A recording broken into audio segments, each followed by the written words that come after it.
Hello everyone, how are you? This is Dr. Chavikar. Welcome to my channel Krishna Institute of Education. आज का हमारा lecture है micro teaching पर, जिसे हम बोलते हैं सूक्ष्म शिक्षण। तो सबसे पहले मैं आपको बताती हूँ कि माइक्रो टीचिंग किसे कहते हैं। देखिए, माइक्रो टीचिंग सबसे पहले 1963 में A.W. ड्वेट एलन ने जो है शुरू की थी। किसने शुरू करी थी? 1963 में A.W. ड्वेट एलन ने शुरू की थी। Since A.W. एलन ने शुरू करी थी, इसीलिए माइक्रो टीचिंग का फादर भी उन्हीं को कहा जाता है। देखिए, माइक्रो टीचिंग किस वर्ड से मिलके बना है? माइक्रो। माइक्रो का मतलब होता है सूक्ष्म। तो जब हम टीचिंग को सूक्ष्म लेवल पे, छोटे लेवल पे सिखाते हैं, तो उसे बोलते हैं माइक्रो टीचिंग। देखिए, ये बिल्कुल एक इनोवेटिव प्रैक्टिस है बीएड कोर्स में, डीएलएड में, जब हम आपको ट्रेनिंग देते हैं कि आप स्कूल में जाके बच्चों को कैसे पढ़ाएंगे। देखिए, अगर आपको एक पूरी क्लास जो बच्चों से भरी हुई है, उसमें एकदम से कह दे कि जाओ और आप पढ़ाओ, तो आपको पढ़ाना ही नहीं आएगा, क्योंकि पढ़ाना भी एक आर्ट होती है। हो सकता है आपको सारी नॉलेज हो, लेकिन उस नॉलेज को बच्चों तक कैसे पहुंचाए जिससे आपकी टीचिंग इंटरेस्टिंग भी हो, बच्चों को भी समझ में आ जाए और बच्चे आपके पढ़ाई में इंटरेस्ट भी लें, तभी माना जाता है कि एक आप अच्छे टीचर हो। तो एकदम से अगर आप क्लास में चले जाओगे तो आप बिल्कुल जो है खुद ही बहुत नर्वस हो जाओगे और कभी कभी तो बच्चों के पैर भी कांपने लगते हैं। तो इसीलिए माइक्रो टीचिंग जो है कॉलेज में ही पहले बच्चों को छोटे छोटे लेवल पे उनको टीचिंग का अभ्यास कराया जाता है। तो जो छोटे लेवल पे हम टीचिंग का ट्रेनिंग देते हैं, टीचिंग का अभ्यास कराते हैं, उसी को माइक्रो टीचिंग कहते हैं। एक तरीके से ये लेबोरेटरी या प्रयोगशाला विधि है। जैसे आपको पता है, जो लैब होती है उसमें पहले आप एक्सपेरिमेंट करते हो छोटे छोटे, फिर आप उसके बाद जो है बड़े बड़े एक्सपेरिमेंट करते हो, या लैब में आप कोई मॉडल बनाते हो, उसके बाद जो है आप उनको रियल वर्ल्ड में उतारते हो। उसी तरह से जो बीएड के स्टूडेंट्स होते हैं, उनको उन्हीं के क्लास में से एक बच्चे को जो है आप टीचर बना देते हो, और जो बाकी के बच्चे होते हैं वो छात्र बन जाते हैं। तो वो अपने सहपाठियों को ही जो है सिखाने का, पढ़ाने का काम करता है। तो उसी को माइक्रो टीचिंग कहते हैं। लेकिन यहाँ पे वर्ड हमने माइक्रो लिया है, तो यहाँ पे क्या करते हैं कि हम क्लास में बहुत सारे बच्चों को नहीं बिठाते, सिर्फ 5 से 10 बच्चे बैठते हैं, और जो पढ़ाने का टाइम 35 मिनट होता है वो भी छोटा कर दिया जाता है, सिर्फ 6 मिनट के लिए पढ़ाना होता है, और जो लेसन होता है उसका भी एक छोटा सा हिस्सा ही पढ़ाना होता है। तो मीन्स माइक्रो ड्यूरेशन में आपकी 3 चीजें जो है माइक्रो लेवल पे होती है।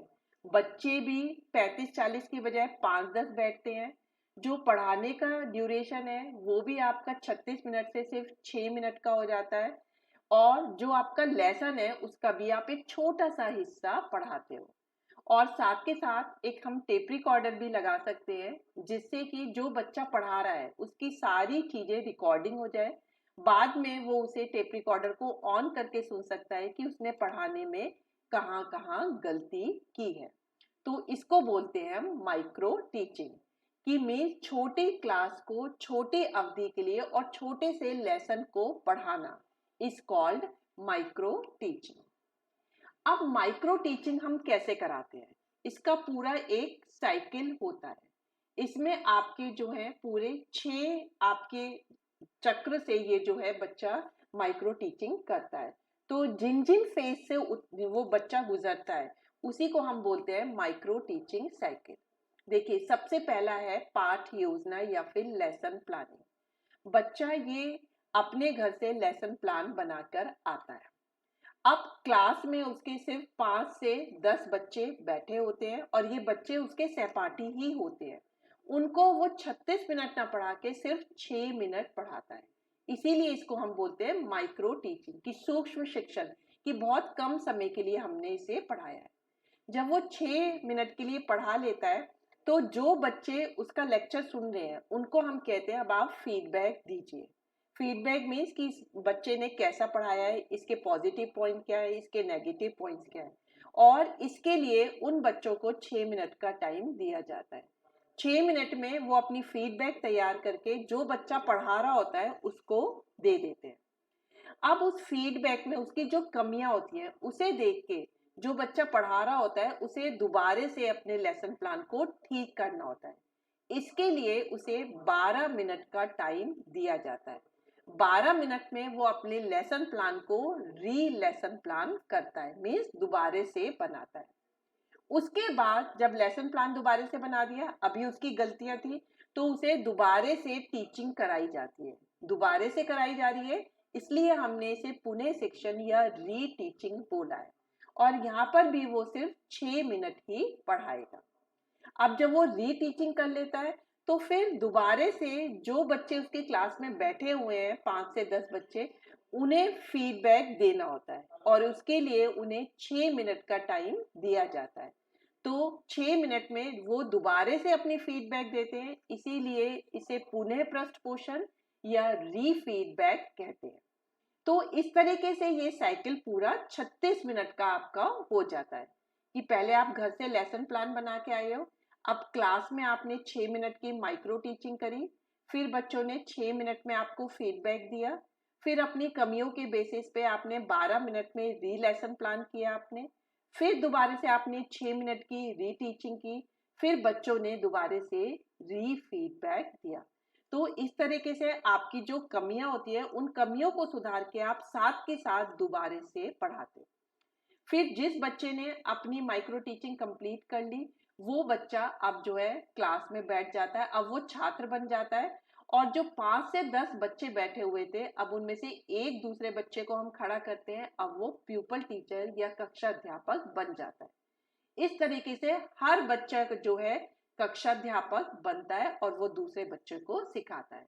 तो क्लास में बैठे हुए जितने भी बच्चे होते हैं सबको धीरे धीरे जो है मौका मिलता है माइक्रो टीचिंग का। तो ये होता है आपका माइक्रो टीचिंग का साइकिल। अब ये जो इनोवेटिव मेथड है हमने का माइक्रो टीचिंग, और इसमें जो है बच्चे को पहले से ही ट्रेनिंग दे दी जाती है कि जब आपको स्कूलों में जाके पढ़ाना है तो वो कैसे पढ़ाना है, तो उससे बच्चे में बहुत ज्यादा कॉन्फिडेंस आ जाता है और उसको बहुत सारे बेनिफिट्स मिलते हैं। तो अब हम डिस्कस करेंगे कि माइक्रो टीचिंग के बेनिफिट्स या इसके लाभ क्या क्या होते हैं। देखिए सबसे पहला तो इसका बेनिफिट यही है या इसका लाभ यही है कि टीचिंग बहुत इजी हो जाती है। देखिए बच्चों को पढ़ाना बहुत डिफिकल्ट काम लगता है, उन्हें लगता है कि हम इतने सारे बच्चों को कैसे कंट्रोल करेंगे, पता नहीं बच्चों को हमारा पढ़ाया हुआ समझ भी आएगा या नहीं, और बच्चे इनडिसिप्लिन तो नहीं हो जाएंगे, या हम टीचिंग को कैसे इंटरेस्टिंग बना सकते हैं। लेकिन जब वो लेसन के छोटे छोटे हिस्से को माइक्रो टीचिंग में पढ़ाते हैं, सिर्फ 5 से 10 बच्चे को पढ़ाते हैं, तो धीरे धीरे उन्हें पढ़ाना आ जाता है। शुरू में वो गलती करते हैं, हो सकता है दोबारा फिर गलती करें, लेकिन थर्ड या फोर्थ टाइम उनको पढ़ाना बहुत आ जाता है और उन्हें लगता है कि टीचिंग बहुत ही आसान काम है। तो माइक्रो टीचिंग से जो शिक्षण कार्य है वो बहुत सरल हो जाता है। नेक्स्ट है लर्न टीचिंग फास्टर। इसमें बच्चे शिक्षण कार्य को जल्दी करना सीखते हैं। देखिए आप पूरे 40 बच्चों को बिठा के किसी बच्चे को पढ़ाने के लिए भेज दें तो वो इतनी जल्दी नहीं सीखेगा क्योंकि वो कंफ्यूज हो जाएगा। क्लास में हर तरह का बच्चा बैठा होता है, उसे समझ नहीं आता हर तरह के बच्चे को कैसे टैकल किया जाए। लेकिन जब वो 5 से 10 बच्चों को पढ़ा रहा है और छोटा सा लेसन पढ़ा रहा है तो वो जो है बहुत अच्छे से उस लेसन को तैयार करके आता है, तो उसे जो टीचिंग करने का तरीका होता है वो बहुत जल्दी समझ में आता है, क्योंकि साथ के साथ उसकी कमियां फीडबैक में बताई जाती है, साथ के साथ वो उन कमियों को दूर करके दोबारा से रीटीचिंग करता है। और उसे सिर्फ 6-6 मिनट की टीचिंग करनी है तो इस 6-6 मिनट में वो बहुत जल्दी से टीचिंग करना सीखता है। नेक्स्ट है लर्न डिफरेंट स्किल सिस्टमेटिकली, कि विभिन्न कौशल को क्रमबद्ध सीखता है। देखिए जब बच्चे को हम पढ़ाते हैं तो हम बहुत सारी टीचिंग स्किल यूज करते हैं, जैसे introduction skill, explanation skill, lecture method, black board method, writing skill, question answer skill. अगर हमें कोई कह दे कि सारी स्किल आपको एक साथ सीख के एक साथ बच्चों पे यूज करनी है, तो आपको कभी भी सारी स्किल नहीं आएंगी। लेकिन माइक्रो टीचिंग में क्या होता है, जब छात्र पढ़ाता है तो एक दिन में वो सिर्फ एक ही स्किल यूज करता है। या तो वो इंट्रोडक्शन स्किल यूज करेगा, या क्वेश्चन आंसर यूज करेगा, या लेक्चर मेथड यूज करेगा, या फिर वो ब्लैक बोर्ड स्किल यूज करेगा। पहले एक बच्चा पढ़ाता है एक स्किल पे, फिर दूसरा बच्चा भी उसी स्किल को यूज करके पढ़ाएगा, क्योंकि एक दिन में सभी बच्चों को एक ही स्किल सिखानी है। तो बच्चे एक एक करके स्किल को सीखते हैं और वो उनमें बहुत ज्यादा एक्सपर्ट हो जाते हैं। तो सारी स्किल एक साथ ना सीख के हम क्रमबद्ध तरीके से सिस्टमेटिकली सीखते हैं। नेक्स्ट है learn to make ideal lesson plan. देखिए, जब भी आप टीचिंग करने के लिए जाते हो तो आप एक लेसन प्लान बनाकर जाते हो। तो आपको जो है लेसन प्लान बहुत अच्छा बनाना आ जाता है, क्योंकि आपने माइक्रो टीचिंग के साइकिल में देखा कि पहले तो हम घर से बना के लेके आते हैं लेसन प्लान, लेकिन जब बच्चे हमें फीडबैक देते हैं, हमें हमारी गलतियां पता चलती हैं, तो हम दोबारा से री लेसन प्लान बनाते हैं। और हर दिन आपको माइक्रो टीचिंग करनी है 2 हफ्ते तक, तो 2 हफ्ते तक लगातार आप एक लेसन प्लान बनाते हो, अपनी गलतियों को ठीक करके फिर दोबारा से री लेसन प्लान बनाते हो। तो धीरे धीरे आप लेसन प्लान बनाने में बहुत ज्यादा एक्सपर्ट हो जाते हैं। नेक्स्ट है इफेक्टिव फीडबैक। देखिए, एक बच्चा तो क्लास में पढ़ा रहा होता है और बाकी बच्चे जो है उसका फीडबैक देते हैं। तो बच्चों को पता चल जाता है कि जो पढ़ा रहा है उसकी कहाँ गलती है, हमें क्यों समझ नहीं आ रहा है, तो वो उसी तरह का फीडबैक लिख के देते हैं। तो जो बच्चे फीडबैक देते हैं, अगली बार उन्हें भी टीचर बनना है, तो उन्हें पता चल जाता है कि हमने टीचर में क्या देखा था, कि उसकी क्या गलतियां हैं, तो वो फिर अपनी उन गलतियों को दूर करने की कोशिश करते हैं। तो इस तरह से फीडबैक बहुत इफेक्टिव होता है। नेक्स्ट है आपको गिव कॉन्फिडेंस, कि इससे माइक्रो टीचिंग से बच्चों में बहुत ज्यादा आत्मविश्वास आता है। देखिए, अगर आप सारी स्किल एक साथ यूज करेंगे, सब बच्चों को एक साथ पढ़ाएंगे, 36 मिनट तक पढ़ाएंगे, तो आप हैपाजर्ड हो जाएंगे। कभी कुछ पढ़ाएंगे, कभी कैसे पढ़ाएंगे, कभी बच्चों को कंट्रोल करेंगे, कभी उन्हें डांटेंगे, तो आपका कॉन्फिडेंस लूज हो जाता है कि अरे मेरा पढ़ाया हुआ तो बच्चों को अच्छे से समझ नहीं आ रहा है। लेकिन माइक्रो टीचिंग में आपको पता चल जाता है कि हमें बच्चों को कैसे पढ़ाना है, कि पहले हमें लेसन प्लान बनाना है, फिर हमें बच्चों को धीरे धीरे एक एक स्किल यूज करते हुए समझाना है। तो इससे बच्चों में बहुत ज्यादा कॉन्फिडेंस आता है। नेक्स्ट है लर्न अबाउट वन शॉर्टकमिंग, कि हमें बच्चों को अपनी कमियां खुद पता चलती है। देखिए, कोई भी परफेक्ट तो होता नहीं है। जब वो सबसे पहली बार माइक्रो टीचिंग करता है तो पढ़ाने में बहुत सारी गलतियां करता है, लेकिन दूसरे बच्चे उसकी जो है फीडबैक उसे देते हैं। तो फीडबैक को देख के उसे पता चल जाता है कि उसकी कहाँ कहाँ गलतियां हुई हैं, और उन गलतियों को वो साथ के साथ सुधारता है और लेसन प्लान को दोबारे से बनाता है, और री लेसन प्लान के बाद दोबारे से री टीचिंग भी करता है। तो इसमें बच्चे को माइक्रो टीचिंग से क्या होता है, साथ के साथ अपनी कमियां पता चलती है और वो साथ के साथ उन्हें दूर करने का प्रयास करता है। नेक्स्ट है लर्न वर्क ऑफ सुपरवाइजिंग। देखिए, जब एक बच्चा पढ़ाता है तो बाकी बच्चे उसका पढ़ाना सुन रहे होते हैं और उन्हें फीडबैक भी देना होता है, तो वो उसे अच्छे से सुपरवाइज भी करते हैं कि वो कहाँ गलती कर रहा है, या उसके अच्छे पॉइंट क्या है, उसका बॉडी स्ट्रक्चर कैसा है, उसका आई कांटेक्ट कैसा है। तो उन्हें पता चल जाता है कि सुपरवाइज कैसे किया जाता है। तो माइक्रो टीचिंग से बच्चों को एक निर्देशक का कार्य भी आता है। नेक्स्ट है use of audio visual add, श्रव्य दृश्य उपकरणों का उपयोग। देखिए, बच्चों को क्या होता है, माइक्रो टीचिंग से ऑडियो विजुअल ऐड यूज करना आता है। जब आप ट्रेडिशनली तो क्या था, टीचर से ब्लैक बोर्ड पे लिख के पढ़ा देते थे, लेकिन आजकल आप टीवी का भी यूज करते हो, प्रोजेक्टर का भी यूज करते हो, ग्राफ का भी यूज करते हो, बच्चे को पिक्चर भी दिखाते हो, मॉडल भी दिखाते हो। तो आप बहुत सारे ऑडियो विजुअल ऐड यूज करते हो, क्योंकि जब बच्चा देखता है और किसी चीज को सुनता है तो उसको वो पढ़ाया भी उसके दिमाग में बहुत परमानेंट हो जाता है।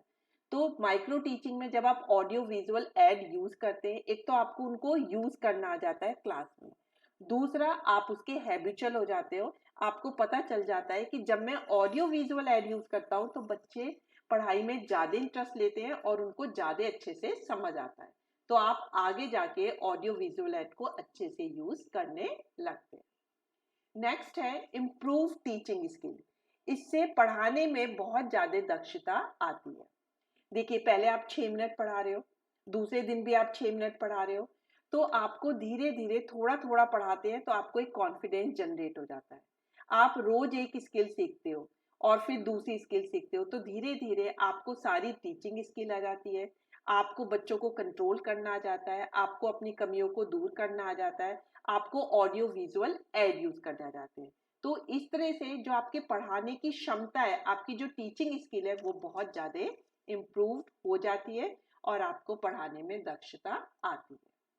लास्ट है प्यूपल टीचर में एवेल्युएट हिमसेल्फ, कि वो अपना मूल्यांकन खुद कर सकता है।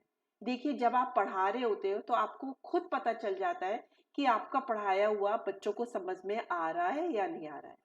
बच्चों का चेहरा देख के आप समझ जाते हो कि बच्चों को आपका पढ़ाया हुआ समझ आया है या नहीं।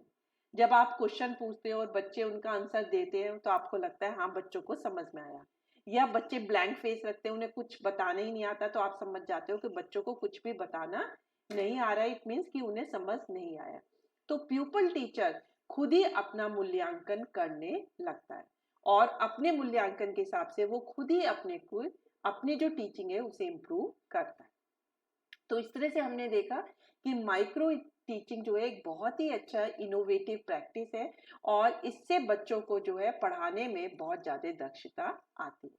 तो आज के वीडियो लेक्चर में हमने समझा माइक्रो टीचिंग किसे कहते हैं, माइक्रो टीचिंग के साइकिल कौन कौन से होते हैं और माइक्रो टीचिंग के बेनिफिट्स कौन कौन से हैं।